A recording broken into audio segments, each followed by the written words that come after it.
जोहार, एक नए वीडियो में आप सभी का स्वागत है।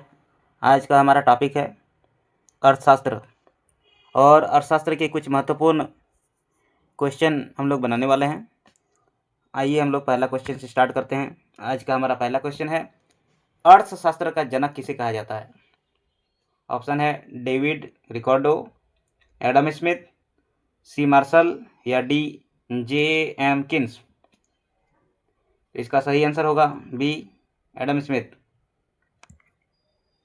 अगला हमारा क्वेश्चन है, निम्नलिखित में से किसके अनुसार अर्थशास्त्र मनुष्य के व्यवहार का अध्ययन करता है? किसके अनुसार अर्थशास्त्र मनुष्य के व्यवहार का अध्ययन है? मार्शल के द्वारा, सैमुअल्सन के द्वारा, रॉबिन्स के द्वारा या बेनहम के द्वारा? इसका सही आंसर होगा ए, मार्शल के द्वारा। अगला क्वेश्चन हमारा, निम्नलिखित में से कौन सा कथन अर्थशास्त्र के विभिन्न स्वरूपों की सही व्याख्या करता है?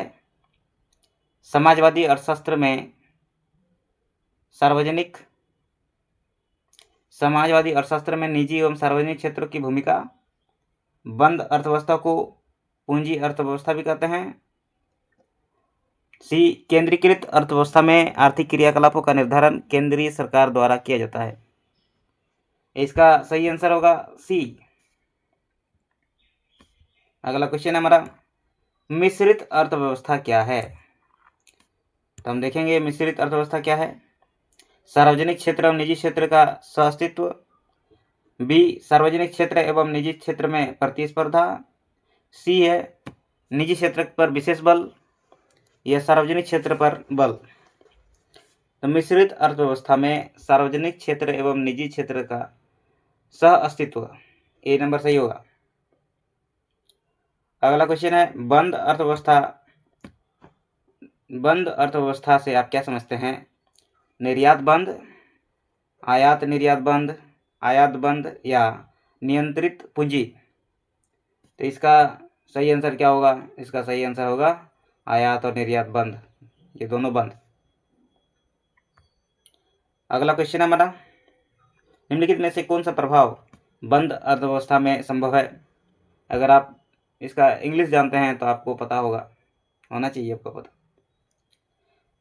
ऑप्शन देखेंगे हम लोग, GDP equal to PI, GDP equal to GNP, FC equal to MP या एनएनपी इक्वल टू जीडीपी। तो इसका सही आंसर होगा GDP equal to GNP, B. अगला क्वेश्चन हमारा सातवां, निम्नलिखित में से कौन सा प्राथमिक क्षेत्र के अंतर्गत शामिल नहीं होता है? प्राथमिक क्षेत्र के अंतर्गत शामिल नहीं होता है, आपको ये बताना है कि प्राथमिक क्षेत्र के अंतर्गत शामिल नहीं होता है, नेगेटिव है। तो को क्या शामिल होता है और क्या शामिल नहीं होता है, इसके बारे में आपको देखना पड़ेगा। एक तो मत्स्य पालन, ये भी शामिल होता है। दूसरा है पशुपालन, ये भी शामिल होता है। वानिकी, ये भी शामिल होता है। तो आंसर होगा क्या? जल आपूर्ति, ये शामिल नहीं होता है। 7 का बी सही होगा। 8 नंबर क्वेश्चन है, जैसे जैसे अर्थव्यवस्था का विकास होता है वैसे वैसे जीडीपी में तीसरा क्षेत्र का अंश घटता है फिर बढ़ता है या स्थिर रहता है? तो जीडीपी में तीसरा क्षेत्र का जो अंश है वो क्या होता है? बढ़ता है। ऑप्शन सी सही होगा। अगला क्वेश्चन हमारा 9वां नंबर, निम्नलिखित में से कौन सा क्षेत्र भारत के सकल घरेलू उत्पाद को सर्वाधिक योगदान देता है? कौन सा क्षेत्र भारत के सकल घरेलू उत्पाद को सर्वाधिक योगदान देता है?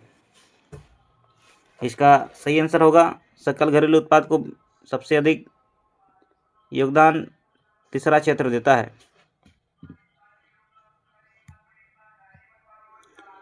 भारतीय अर्थव्यवस्था से हम लोग क्वेश्चन देखेंगे। 10वां नंबर क्वेश्चन है, मानव विकास सूचकांक एचडीआई द्वारा जारी किया जाता है, किसके द्वारा जारी किया जाता है? विश्व बैंक द्वारा, अंतर्राष्ट्रीय मुद्रा कोष द्वारा, विश्व आर्थिक मंच या संयुक्त राष्ट्र विकास कार्यक्रम द्वारा? तो मानव विकास सूचकांक संयुक्त राष्ट्र विकास कार्यक्रम द्वारा किया जाता है। अगला क्वेश्चन हमारा, भारत के किस राज्य ने मानव विकास प्रतिवेदना का प्रकाशन सर्वप्रथम किया था? भारत के किस राज्य ने मानव विकास प्रतिवेदनों का प्रकाशन सर्वप्रथम किया था? हिमाचल प्रदेश, केरल, मध्य प्रदेश या आंध्र प्रदेश? इसका सही आंसर होगा मध्य प्रदेश। इसका सही आंसर होगा मध्य प्रदेश।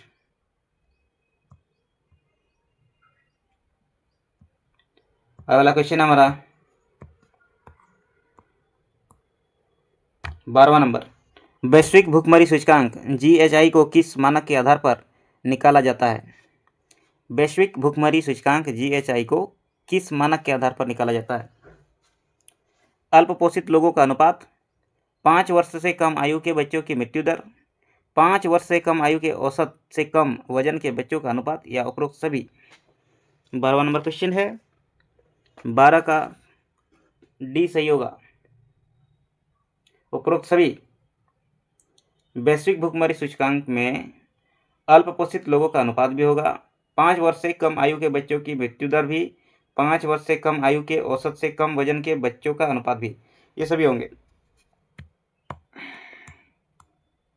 13वां नंबर क्वेश्चन है, निम्नलिखित में से कौन सा भारतीय अर्थव्यवस्था का लक्षण नहीं है? दोषपूर्ण संपत्ति वितरण, तकनीकी पिछड़ापन, पर्याप्त पूंजी का होना या रोजगार की समस्या? 13 नंबर का सही होगा सी। 13 नंबर का सही होगा सी, पर्याप्त पूंजी का होना। निम्नलिखित में से कौन सा भारतीय अर्थव्यवस्था का लक्षण नहीं है, पर्याप्त पूंजी का होना। अगला क्वेश्चन है 14 नंबर, भारत में राष्ट्रीय आय की गणना केंद्रीय सांख्यिकी संगठन द्वारा निम्नलिखित में से कौन सी समय सीमा के आधार पर की जाती है? 31 अप्रैल से 1 मार्च, 1 फरवरी से 31 मार्च, 1 अप्रैल से 31 मार्च या 28 फरवरी से 1 मार्च? इसका सही आंसर होगा, आप सबको पता होगा, 1 अप्रैल से लेकर 31 मार्च तक। अगला क्वेश्चन हमारा, किसी दी गई अवधि के लिए एक देश की राष्ट्रीय आय क्या है? नागरिकों द्वारा उत्पादित वस्तुओं और सेवाओं के कुल मूल्यों के बराबर होगी, कुल उपभोग और निवेश व्यय के योग के बराबर होगी, सभी व्यक्तियों की व्यक्तिगत आय के योग के बराबर होगी या उत्पादित अंतिम वस्तुओं और सेवाओं के मौद्रिक मूल्य के बराबर होगी? इसका सही आंसर होगा डी। इसका डी सही आंसर होगा, उत्पादित अंतिम वस्तुओं और सेवाओं के मौद्रिक मूल्य के बराबर होगी। क्या बराबर होगी? कि दी गई अवधि के लिए एक देश की राष्ट्रीय आय उत्पादित अंतिम वस्तुओं और सेवाओं के मौद्रिक मूल्य के बराबर होगी। ठीक है।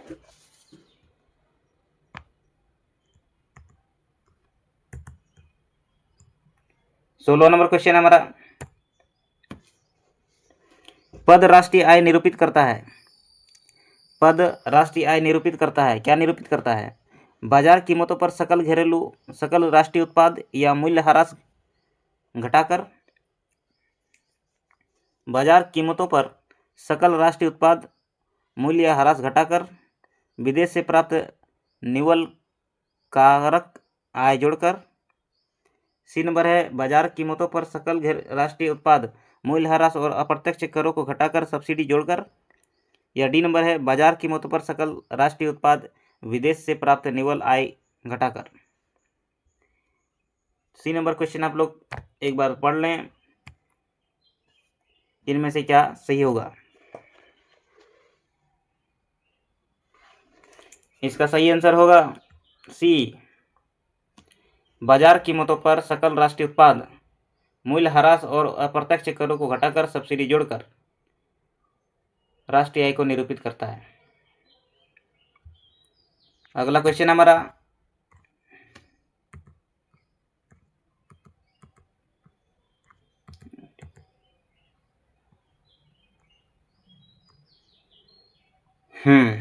अरे क्या हो रहा है।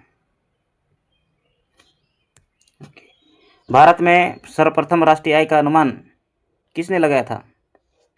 भारत में 17 नंबर क्वेश्चन है, भारत में सर्वप्रथम राष्ट्रीय आय का अनुमान किसने लगाया था? दादा भाई नौरोजी ने, पीसी महालनोबिस ने, VKRV राव या MG रनाडे? 17 का सही होगा ए, दादा भाई नौरोजी।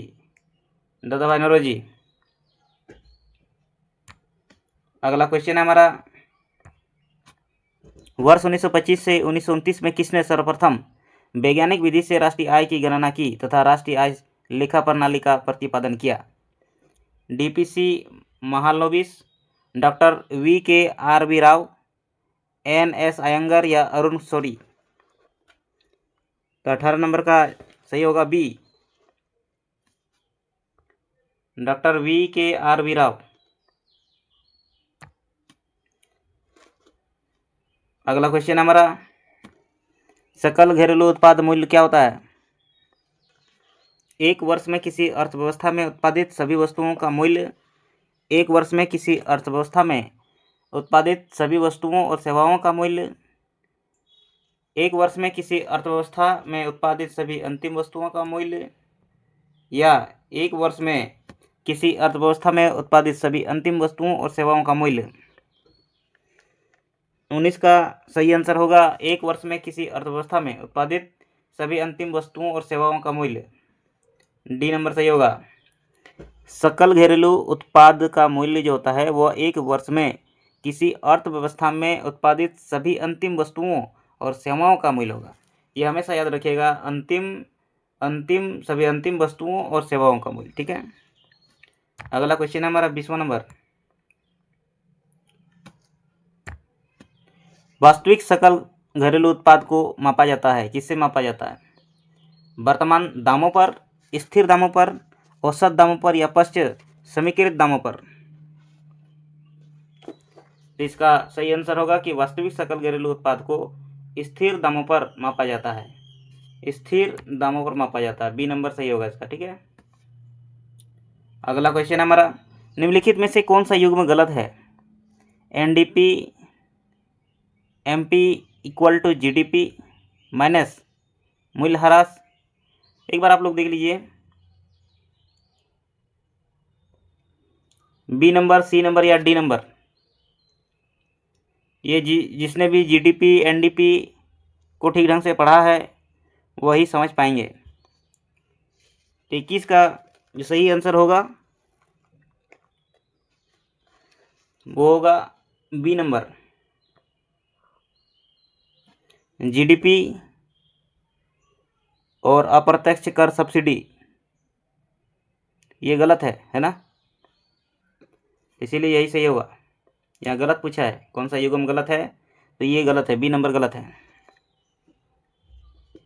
अगला क्वेश्चन है हमारा, जब किसी 22 नंबर क्वेश्चन, जब किसी सकल घरेलू उत्पाद में से उत्पादन की प्रक्रिया में प्रयुक्त मशीन और पूंजी के मूल्य में आई कमी को घटा दिया जाता है तो इससे क्या प्राप्त होता है? निवल घरेलू उत्पाद, निवल राष्ट्रीय उत्पाद, वास्तविक राष्ट्रीय आय या निजी आय?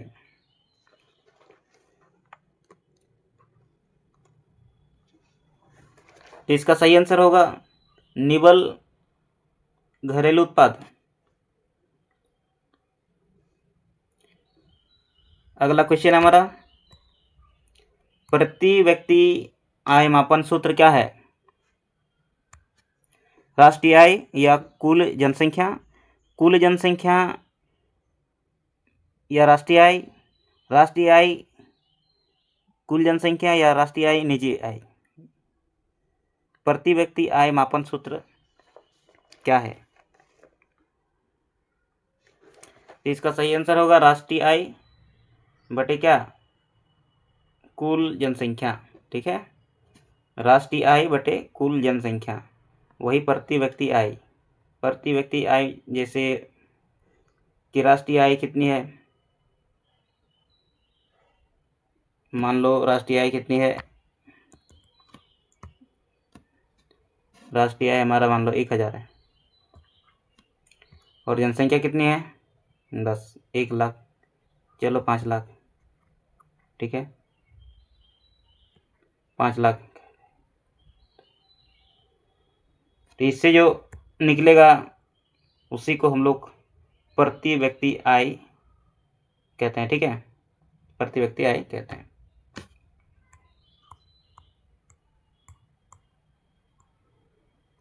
अगला क्वेश्चन हमारा, राष्ट्रीय आय लेखे में निजी आय को किस रूप में परिभाषित किया गया है? परिभाषा हम लोग देखेंगे। राष्ट्रीय आय अवतरित लाभ परिवारों द्वारा किया गया नेट ब्याज भुगतान माइनस कंपनी कर प्लस सरकार और फर्मों द्वारा। दूसरा नंबर है राष्ट्रीय आय माइनस अवितरित लाभ माइनस कंपनी कर प्लस सरकार और फर्मों द्वारा परिवारों के अनंतरंग भुगतान।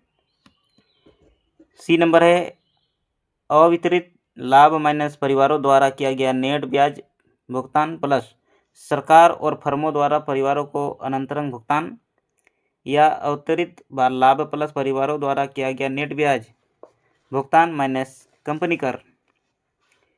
इसका सही आंसर होगा राष्ट्रीय आय अवतरित कंपनी कर प्लस सरकार और फर्मों द्वारा परिवार के अंतरंग भुगतान, ये वाली सही होगी।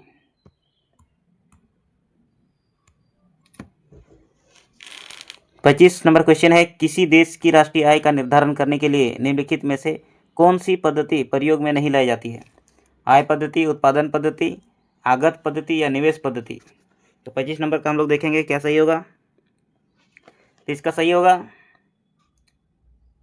डी, निवेश पद्धति।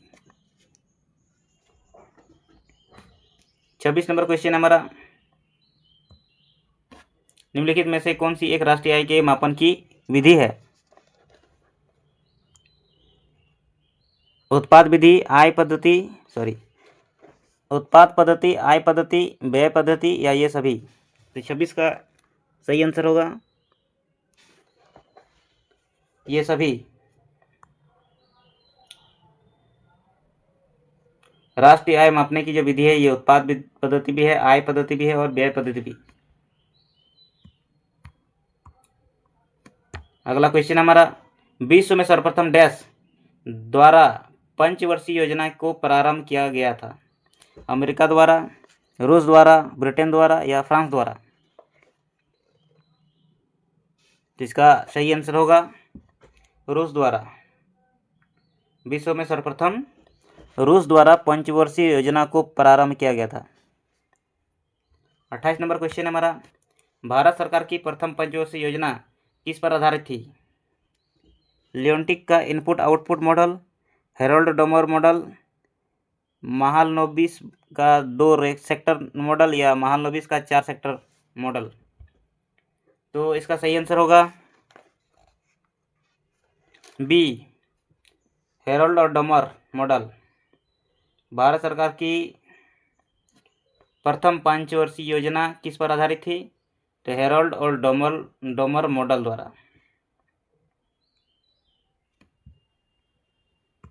अगला क्वेश्चन हमारा, दूसरी पंचवर्षीय योजना के किस मॉडल पर आधारित थी? पहली तो हो गई, दूसरी पंचवर्षीय योजना किस मॉडल पर आधारित थी? Solow model, Domar model, Robins model या महालनोबिस मॉडल। तो 29 का सही आंसर होगा महालनोबिस मॉडल। दूसरी पंचवर्षीय योजना किस मॉडल पर आधारित थी? महालनोबिस मॉडल द्वारा। ठीक है, दूसरी। अगला क्वेश्चन है 30 नंबर क्वेश्चन, दूसरी पंचवर्षीय योजना विधि में स्थापित 3 लौह इस्पात संयंत्रों में कौन शामिल नहीं था? दुर्गापुर, बोकारो, भिलाई या राउरकेला। तो आपको सबको पता होगा कि दूसरी पंचवर्षीय योजना विधि में स्थापित 3 लौह इस्पात संयंत्रों में कौन शामिल नहीं था? बोकारो शामिल नहीं था। कौन कौन शामिल था? दुर्गापुर, भिलाई और राउरकेला। 31 नंबर क्वेश्चन है, तीसरी पंचवर्षीय योजना का मुख्य उद्देश्य क्या था? ऑप्शन देख लें, आत्मपोषित विकास, गरीबी उन्मूलन, समाजवाद की स्थापना या रोजगार मुक्त विकास। तो इसका सही आंसर होगा आत्म पोषित विकास, 31 नंबर का ए। अगला क्वेश्चन हमारा, भारत में योजना अवकाश की अवधि क्या थी? भारत में योजना अवकाश की अवधि थी 1962 से 65, 1966 से 69, 1969 से 72 या 1972 से 75। इसका सही आंसर होगा ऑप्शन बी 1966 से लेकर 69। भारत में योजना अवकाश की अवधि थी 1966 से 69।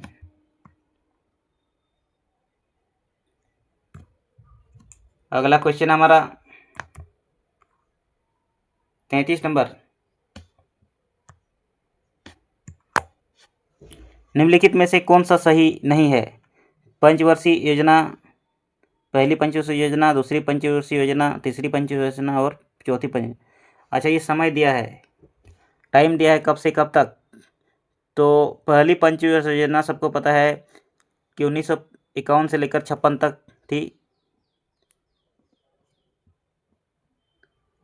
फिर दूसरी पंचवर्षीय योजना 56 से लेकर 61 थी, तो पहली और दूसरी सही हो गई।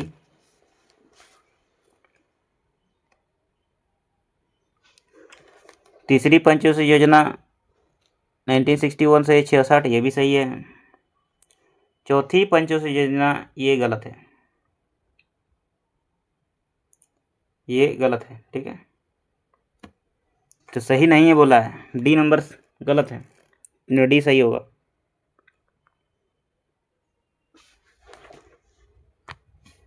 ऑप्शन डी चौथा, ये इसका सही आंसर होगा। अगला 34 नंबर, गरीबी हटाने के लिए पहली बार किस योजना पर बल दिया गया था? गरीबी हटाने के लिए किस योजना पर बल दिया गया था? चौथी, पांचवी, छठी या सातवीं? तो इसका सही आंसर होगा पांचवी, ऑप्शन बी। पांचवी पंचवर्षीय योजना में गरीबी हटाने के लिए पहली बार बल दिया गया था। अगला क्वेश्चन हमारा, किस पंचवर्षीय योजना के दौरान आपातकाल लगाया गया था, नए चुनाव हुए थे और जनता पार्टी चुनी गई थी? तीसरी पंचवर्षीय योजना, चौथा पंचवर्षीय योजना, पांचवी पंचवर्षीय योजना या छठी पंचवर्षीय योजना? तो 35 का क्या सही होगा? सी, पांचवी पंचवर्षीय योजना। पांचवी पंचवर्षीय योजना में जनता पार्टी चुनी गई थी। अगला क्वेश्चन हमारा, पिछड़े देशों के लिए रोलिंग प्लान का सुझाव किसके द्वारा दिया गया था? पिछड़े देशों के लिए रोलिंग प्लान का सुझाव किसके द्वारा दिया गया था? जी मिर्डॉल द्वारा, डब्ल्यू ए लेविस द्वारा, आर नर्कसे द्वारा या एस सैमुअल्सन द्वारा? इसका सही आंसर होगा जी मिर्डल द्वारा, जी मिर्डल द्वारा, ठीक है। 37 नंबर क्वेश्चन है, भारत की पंचवर्षीय योजना के संदर्भ में औद्योगिकरण के ढांचे में परिवर्तन के अंतर्गत भारी उद्योग का महत्व कम करते हुए तथा आधारित संरचना पर बल देने की शुरुआत किस योजना से की गई? चौथी योजना, छठी योजना, आठवीं योजना या 10वीं योजना? इसका सही आंसर होगा छठी योजना के द्वारा। क्वेश्चन को गौर से एक बार पढ़ेंगे। भारत की पंचवर्षीय योजनाओं के अंतर्गत योजनाओं के संदर्भ में औद्योगिकरण के ढांचे में परिवर्तन के अंतर्गत भारी उद्योग का महत्व कम करते हुए आधारित संरचना पर बल देने की शुरुआत किस योजना पे से की गई थी? तो छठी योजना से की गई थी। इसका सही आंसर होगा छठी। 38 नंबर क्वेश्चन है, देश में सर्वाधिक समृद्धि दर प्राप्त की गई थी? आठवीं योजना में, 10वीं योजना में, 9वीं योजना में या 7वीं योजना में? इसका सही आंसर होगा बी, 10वीं योजना में।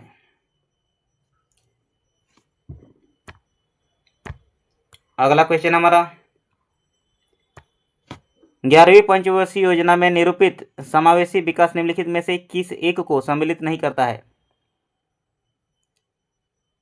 गरीबी में कमी लाना, रोजगार के अवसरों का विस्तार करना, पूंजी बाजार सशक्तिकरण करना या लिंग और समता में कमी लाना। तो इसका सही आंसर होगा सी, पूंजी बाजार सशक्तिकरण करना। 11वीं पंचवर्षीय योजना में निरूपित समावेशी विकास निम्नलिखित में से किस एक को सम्मिलित नहीं करती है? नेगेटिव पूछा है, तो पूंजी बाजार सशक्तिकरण करना ये नेगेटिव है।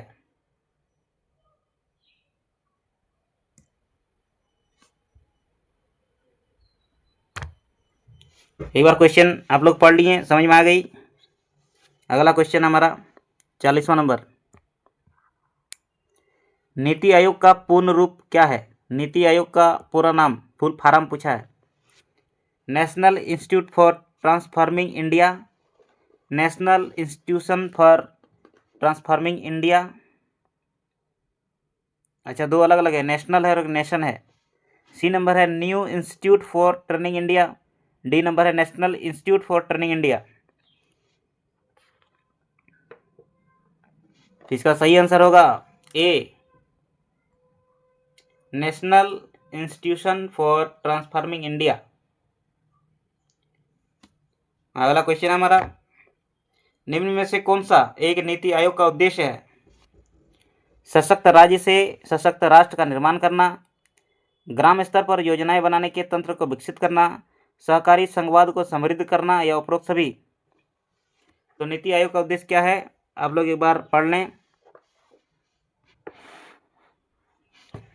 इसका सही आंसर होगा, देखिए पहली बात तो ये कि नीति आयोग का उद्देश्य में हम लोग देखेंगे क्या पॉजिटिव क्या नेगेटिव कहीं लिखा है क्या। तो ये नंबर आप गौर से पढ़ेंगे तो आपको पता चल जाएगा कि सशक्त राज्य से सशक्त राष्ट्र का निर्माण करना, ये पॉजिटिव बात है।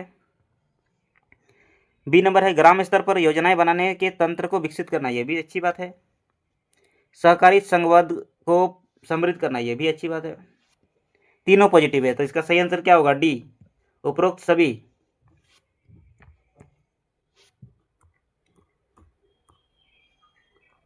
अगला question, PM street vendors Atmanirbhar Nidhi की शुरुआत कब की गई थी? ये आपको जानना पड़ेगा कि कब की गई थी। इसका सही आंसर होगा जून 2020 में।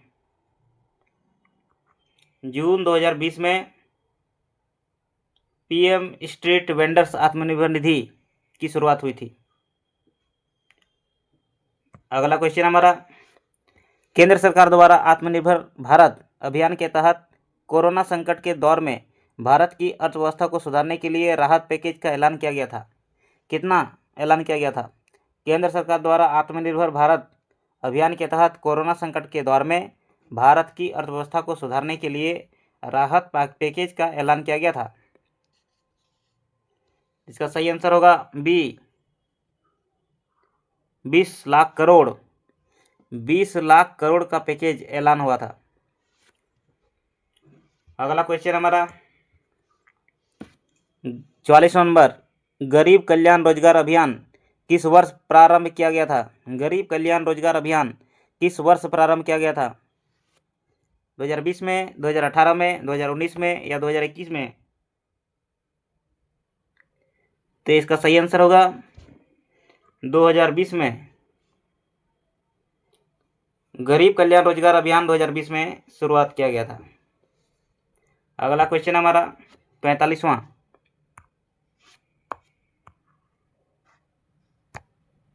केंद्र सरकार द्वारा राष्ट्रीय कौशल मिशन, केंद्र सरकार द्वारा राष्ट्रीय कौशल विकास मिशन कब शुरू किया गया था? 2005 में, 2008 में, 2009 में या 2010 में? तो इसका सही आंसर क्या होगा? 2010 में। 2010 में इसकी शुरुआत हुई थी। अगला क्वेश्चन हमारा 46वां, स्किल इंडिया की शुरुआत किस मंत्रालय के अंतर्गत की गई थी? केंद्रीय कौशल विकास एवं उद्यमिता मंत्रालय, श्रम एवं रोजगार मंत्रालय, उद्योग मंत्रालय या आवासन विकास मंत्रालय? इसका सही आंसर होगा ए, केंद्रीय कौशल विकास एवं उद्यमिता मंत्रालय। 47 नंबर क्वेश्चन है, राष्ट्रीय कौशल विकास मिशन किसके मार्गदर्शन में कार्य करता है? राष्ट्रीय कौशल विकास एजेंसी, राष्ट्रीय कौशल विकास निगम, प्रशिक्षण निदेशालय मिशन या उपरोक्त सभी?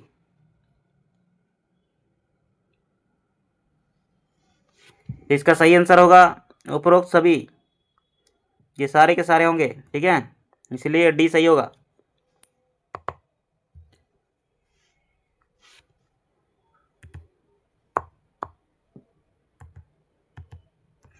अगला क्वेश्चन हमारा, उस्ताद किससे संबंधित है? ये उस्ताद का फुल फॉर्म यहाँ आप देख सकते हैं।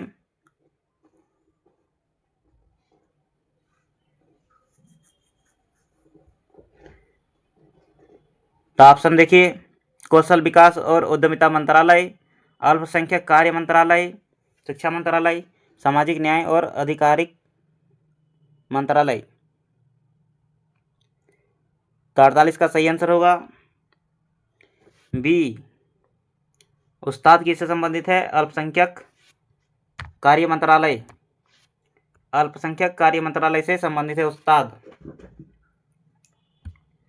अगला क्वेश्चन हमारा, पंडित दीनदयाल उपाध्याय श्रमेव जयते कार्यक्रम कब प्रारंभ किया गया था?